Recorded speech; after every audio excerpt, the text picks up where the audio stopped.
Coming up on Home Diagnosis. The spookiest part, water. Is it going to cost more to do it right? Yes. Is it going to take more time to do it right? Yes. You know we love science, but this whole first part became really frustrating. Take my hat off again, because this time it's for bad news. Then it started raining, and it just rained and rained and rained. Several dozen different kinds of mold and mildew. A species that one culture really enjoys is another culture's pest. We're pouring. Home Diagnosis is made possible by support from the Alfred P. Sloan Foundation, by Fantech, Breathe Easy, by Brone Newtone, Come Home to Fresh Air, by April Air, Everyone Deserves Healthy Air, by Air Cycler, Retrotech, and Santa Fe Dehumidifiers, by generous support from these underwriters, and by viewers like you. You've seen water damage in other home shows, and there's always a terrifying reveal of tearing open a wall to find splotchy green and purple fuzz, and then the house gets renovated and everything's beautiful and fine. But today, we're going to explore the more subtle science behind how water, in all its forms, flows through every home, every day, in healthy and unhealthy ways.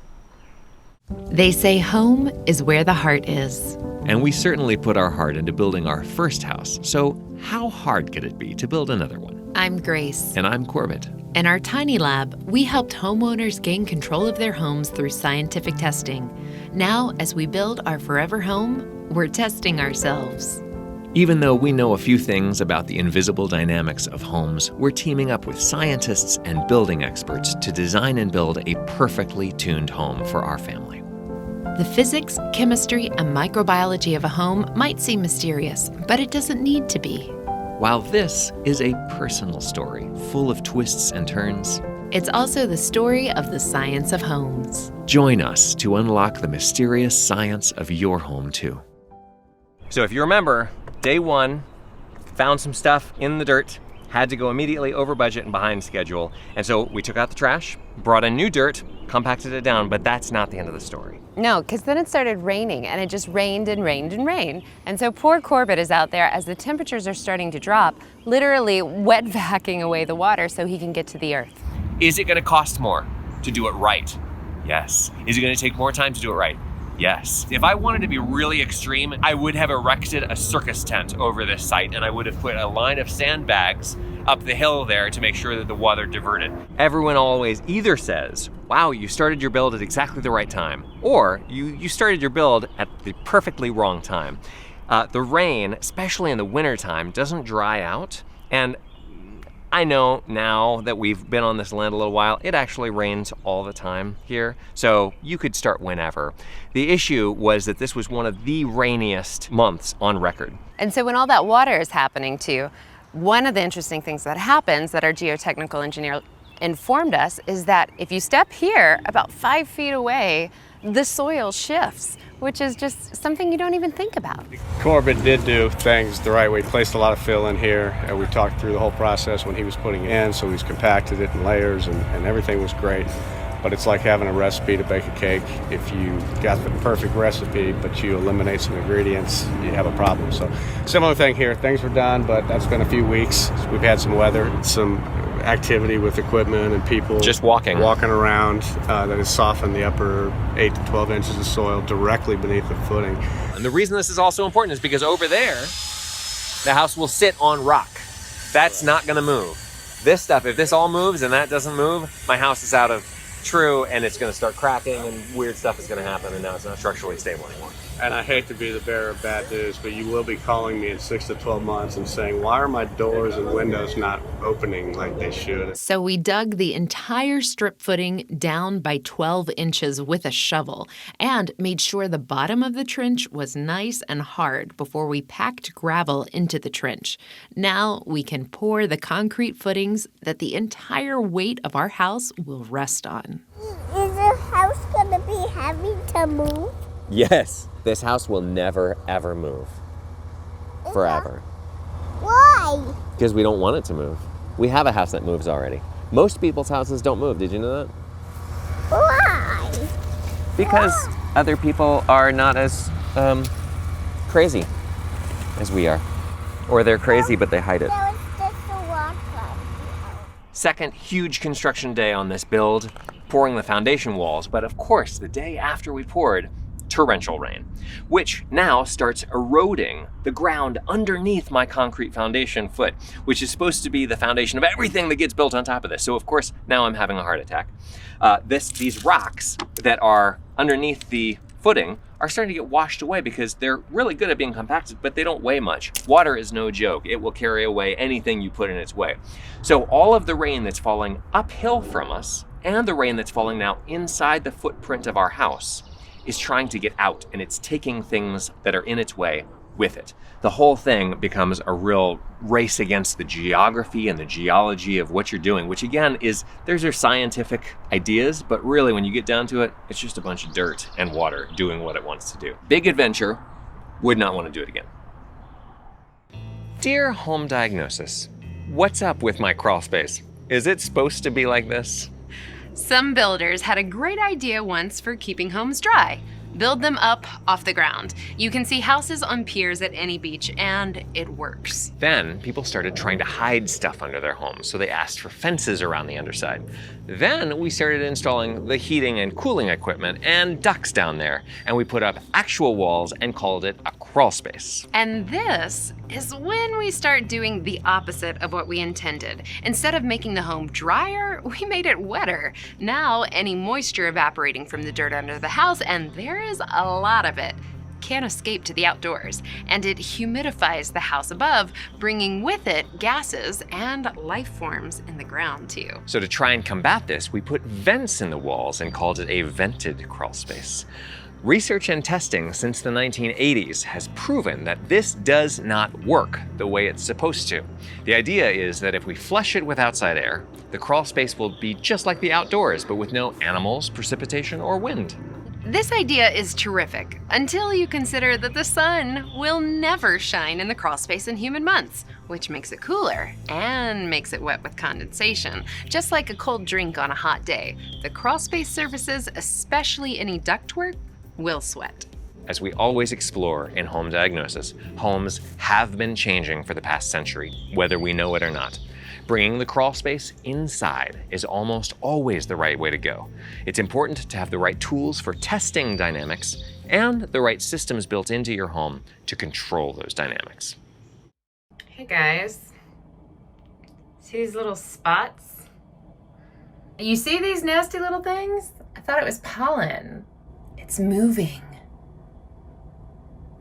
Y'all, those are bugs. What I study in homes includes things that are microbes and also bigger things. And so the microbes are just all those life forms that are too small for us to see.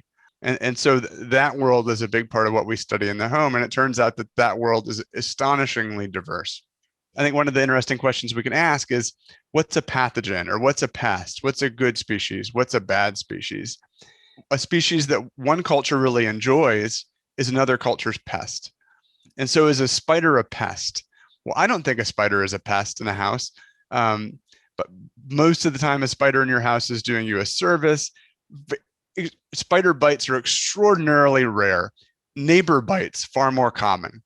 And so if you're worried about two things, your neighbor, far more dangerous. And so in that context, in terms of actual harm, your neighbor is a pest and the spider is beneficial. And so that boundary, I mean, I don't know who you live next to, but in broad terms, in a preschool, a kid is probably 1,000-fold more likely to be bitten by another kid relative to a spider. And there have been great tests done where if you take the most dangerous spider in North America, and if you rub its back, it will flee. If you hold it down, it will flee. If you hold it down twice, the odds that it bites start to go up. In parts of tropical Asia, there are jumping spiders that specialize on eating the mosquitoes that transmit dengue virus. And they eat those mosquitoes only when they're blood fed. So only after they've already bitten somebody, and they're attracted to the odor of those mosquitoes. And so they're definitely a beneficial spider. They save lives. If someone sprays pesticide in the house with those spiders, it kills the mosquitoes and the spiders. but the pesticide eventually wears off. And what then happens is the mosquitoes readily fly right back in. The spiders struggle to recolonize. What we welcome into our homes is really framed by our personal history, the culture to which we belong. And I think that's important because those perceptions change dramatically over time. We find ourselves in a kind of paradoxical situation in that people have become more aware that we depend on all these species that live on our bodies and in our bodies. And at the same time, we're spending more on chemicals that kill those species than ever before. And so somehow that's got to resolve. Hey guys, it's nighttime in the highest performing tiny house on wheels in the world, which is a house just like other houses, except for a few important things. First thing that I'd like to show you, which is what this video is about, is this. Our lovely cats, who are supposed to be fierce predators, and yet we have these ants. We don't like to kill bugs, but these guys are one of the few things that we absolutely no mercy. It's a war. Now, normal people would use pesticide. They have a pest service who comes and sprays. We live in a tiny house. There's our baby girl. And there's our 3-year-old. And this is the whole of the house. We're not going to spray in here because it's a tiny house. We have cats, we have kids. There's really no space, so you will be breathing all this up. Do you have anything to add? Yay, toothbrushing. Well, since a couple people are going to say, use diatomaceous earth. We've done that. Did it. Use cedar oil. Did it. Use natural insect repellent. Put out traps. Yeah. There's just some things that you just can't know unless you live it, and we're living it. This lumber has been only sitting here for a week and a half tops. It's been cold, it's wintertime. It has rained, but when it arrived, I covered it with plastic. And then when it's sunny out, I uncover it to make sure that it gets a chance to dry out. And while I've been doing that, covering and uncovering, and you can imagine how many construction sites you drive by are not covering their lumber at all, I have developed several dozen different kinds of mold and mildew on all of these pieces of wood. Some of it is green, some of it is white, some of it is bright orange. It's beautiful. This stuff is happening before you even put this lumber into the house. So the species that causes toxic black mold, deadly black mold, is a really mysterious species that we know very little about in nature. And one of the things we didn't understand about this species relative to its wild nature in houses is how it gets into houses in the first place. Because what one often sees is if you have flooding in an area, suddenly it's everywhere. And yet, if you sample the air in a house, which we've done lots of times, it's very rare in the air in houses. And so the mystery in the literature for a long time, and there are plenty of mysteries about this fungus, and so it wasn't even the one that was focused on, was where is it coming from? How is it getting into a house? And how does it seem to know when a house has been flooded? And then Birgitte Andersen, who's here in Denmark, she started to wonder if maybe what was happening was that it was actually lurking in the drywall, that when you bought new drywall, that it was already there. And longer story short, what she found was that, in fact, this is the case, at least in Europe, and almost certainly in the US, that a subset of drywall comes preloaded with several fungus species, which if your house never gets wet, they just sit there and they wait, and they're kind of sad that they don't have the things that they need, but they're hopeful. And then if your house floods, suddenly they encounter exactly the conditions they need, and they're just there waiting, and they grow like crazy. I am taking video for insurance purposes. So our water bag has broken and gone completely under the floor of our airtight tiny house. As you can see, there's lots of water down here. The leak happened down there. So where is our mattress right now? It's in the sun.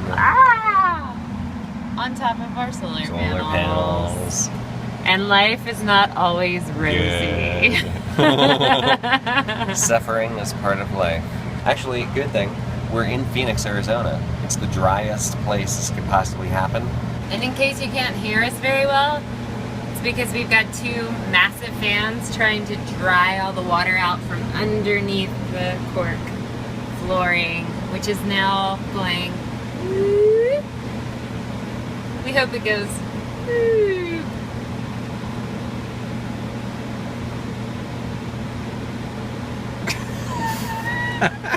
Welcome to my parents' crawl space. When we first got here, the floor was dirt, and the testing of the house revealed that this crawl space was not performing in the way that was ideal for what we wanted.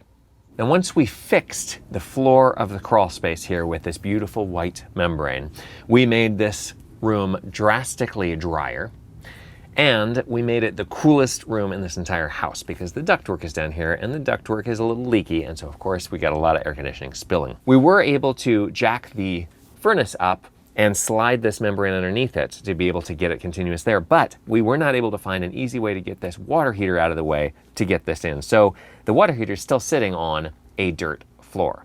That means a couple of things. One is that the moisture and radon potentially also is able to come up into the space, and we know enough to predict and hopefully prevent those things, or have a plan at least.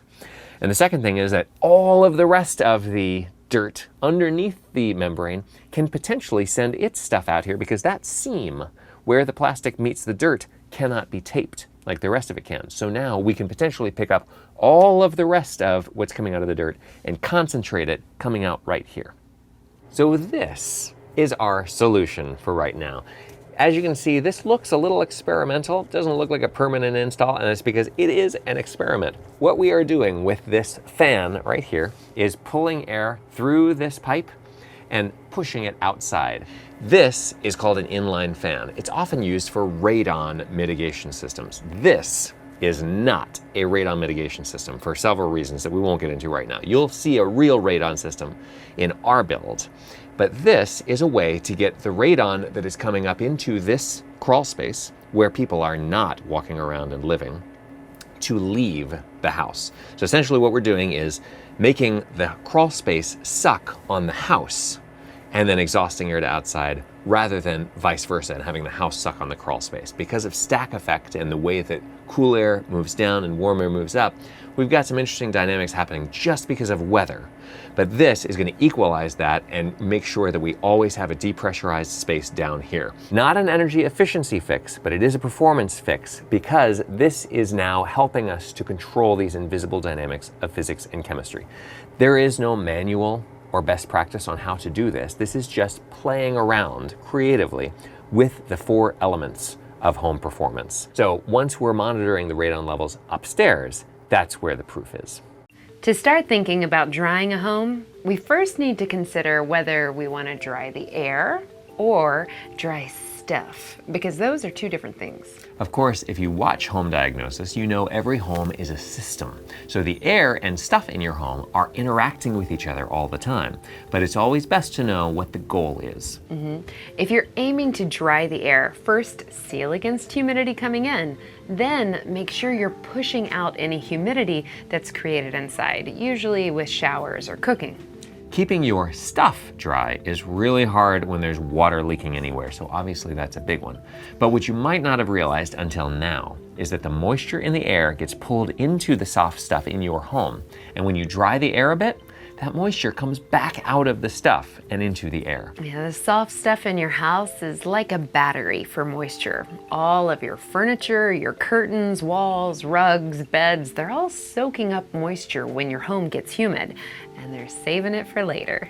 If you want to control moisture swings, then the air-sealed insulated skin of your home needs a dehumidifier running inside. We prefer not to depend on the air conditioner by itself to dehumidify the air for reasons we'll get into later in season 2 of Home Diagnosis. So the base of the entire foundation is the footing. It's an extra wide portion. You can see it right here. Now you're gonna need something to drain the water around the house, generally outside and also inside. And you're gonna need something that is a hollow container that has slots cut in it to allow water to get in here so that then it can be directed away from the house. This is going to also enable us to hook up a radon mitigation system, which you're gonna see down the line if you keep watching Home Diagnosis. This is going to immediately start working as soon as it's installed, but also we're going to need to wrap it in some filter fabric to make sure that water is the only thing that's getting into these slats, that we're not also packing this with clay, sediment, and other dirt particles. So this is an important component, but of course remember that it's a system and you need to treat it that way. So now that the foundation wall concrete has cured, it's nice and strong, we need to make sure to protect it from water. There's a bunch of different ways to do this. We are using a dimpled drainage mat, which you can see there are these bumps on it. They go right up against that foundation wall. This is plastic, so it's going to keep water from getting through it. Any water that does get all the way through all of the layers on the outside of this foundation wall that will be here eventually, and stay tuned for that, it'll just fall straight down. It won't get stuck and go through this concrete. This is only part of a system. Outside of this, there is going to be insulation. Outside of that, there is going to be some kind of a cladding. And above all of this, there is going to be a roof eave that's directing water away from the ground, which is sloping again away from the house. We're gonna put gravel here so that there won't be much chance at all for water to get back up here and to my foundation wall. But if it does, it's gonna be able to fall straight down and get into our drainage pipe. Now, to get us completely away from worrying about rain inside of our footprint, we finally poured the slab floor of the conditioned crawl space. Welcome to our crawl space. As you might guess, there is more here than meets the eye. Everything we're thinking about throughout the house is controlling the flows of heat, air, water, and pollutants. And the stuff that's underneath this slab and outside the foundation walls, obviously, is doing that. The sandwich that we have down here is, first of all, a bed of gravel, followed by insulation. We'll talk about that more in later episodes. Followed by the vapor barrier, which is also termite proof. And that's one of the things that we're worried about here in Georgia is bugs are a part of the conversation. They are technically a pollutant. So if you're doing air sealing, you're also doing pest control in one sense. And all of that gets topped then by this 2-inch slab. Now this slab is obviously only 2 inches thick. It's going to crack basically as soon as it dries. So those cracks are going to be then places where moisture, bugs, etc. can get up through.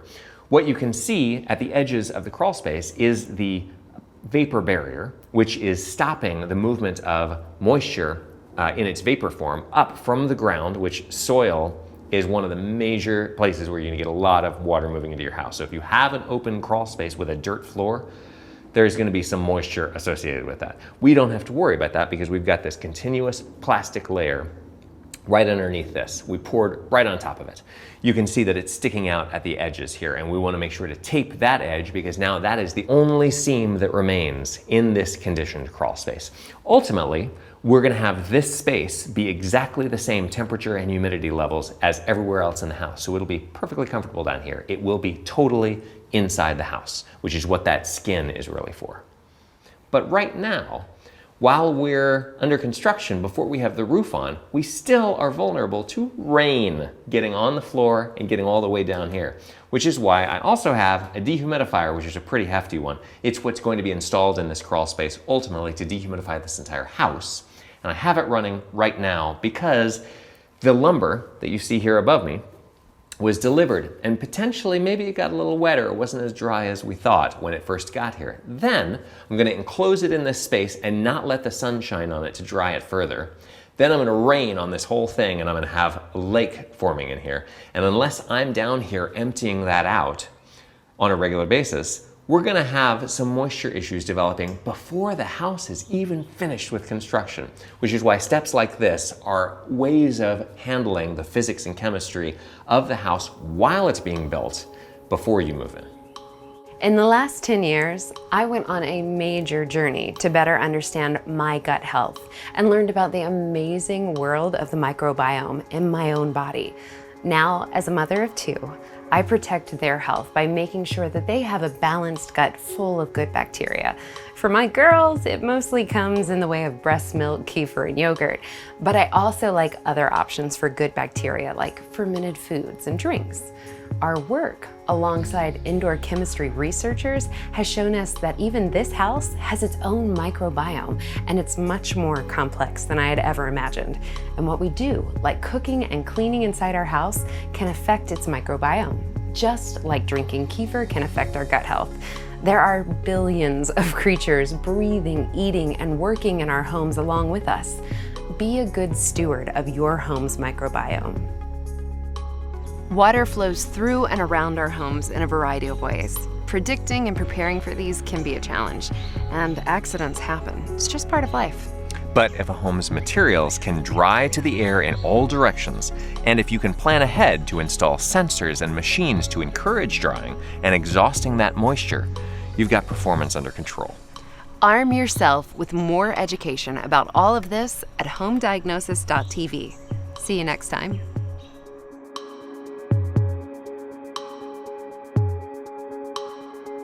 This snake is our neighbor. Do we touch snakes? No. Don't touch snakes. No. You can bite me very tickles. It's tickles.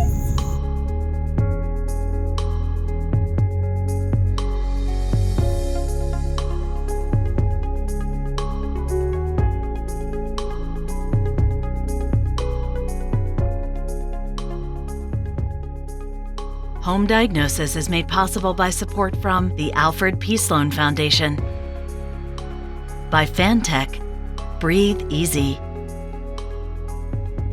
by Brone Newtone, Come Home to Fresh Air, by April Air, Everyone Deserves Healthy Air, by Air Cycler, Retrotech, and Santa Fe Dehumidifiers, by generous support from these underwriters, and by viewers like you.